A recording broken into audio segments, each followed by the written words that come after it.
বন্ধুরা জানো, একদিন টুনি পাখি আর মিনু মাসি মিলে রেডিওতে খবর শুনছিল।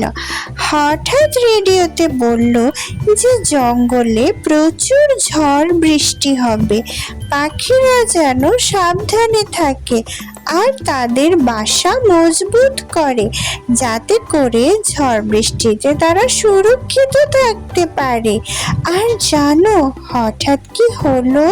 হঠাৎ অনেক ঝড় বৃষ্টি শুরু হলো, আকাশ কালো হয়ে আসলো। জঙ্গলের পাখিরা বৃষ্টিতে ভীষণ বিপদে পড়ে গেল। এদিকে কালু কাকের বাসা ছিল বাঁশের তৈরি, তাই সে খুব একটা চিন্তা করলো না।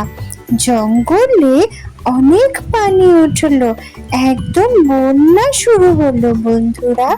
তখন অন্য পাখিদের বাসা বন্যার পানিতে ভেসে গেল। পাখিরা তখন গাছের মাথায় আশ্রয় নিল, আর মিনু মাসির বাসাটাও বন্যায় ডুবে গেল। টুনি পাখি আর মিনু মাসি বন্যার পানিতে ভেসে গেল। তখন কালু কাক তাদেরকে বাঁচানোর চিন্তা করলো যে কিভাবে তাদেরকে বাঁচানো যায়। কালু কাকের কাছে একটা নৌকা ছিল, সেই নৌকাটা ছিল বাঁশের তৈরি, যেটা পানিতে ভেসে থাকতো। কালু কাক সেই নৌকাটা নিয়ে টুনি পাখি আর মিনু মাসির জীবন বাঁচালো বন্ধুরা। কালু কাক তার নৌকায় টুনি পাখি ও মিনু মাসিকে আশ্রয় দিল।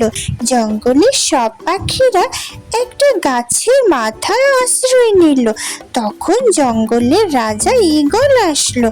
ঈগলকে মিনু মাসি সব খুলে বলল। ঈগল কালু কাককে ধন্যবাদ জানালো যে সে তার বাঁশের নৌকাটা দিয়ে মিনু মাসি আর টুনি পাখির জীবন বাঁচিয়েছে। বন্ধুরা, মজার মজার টুনি পাখির কার্টুন দেখতে চাইলে চ্যানেলটি সাবস্ক্রাইব করো।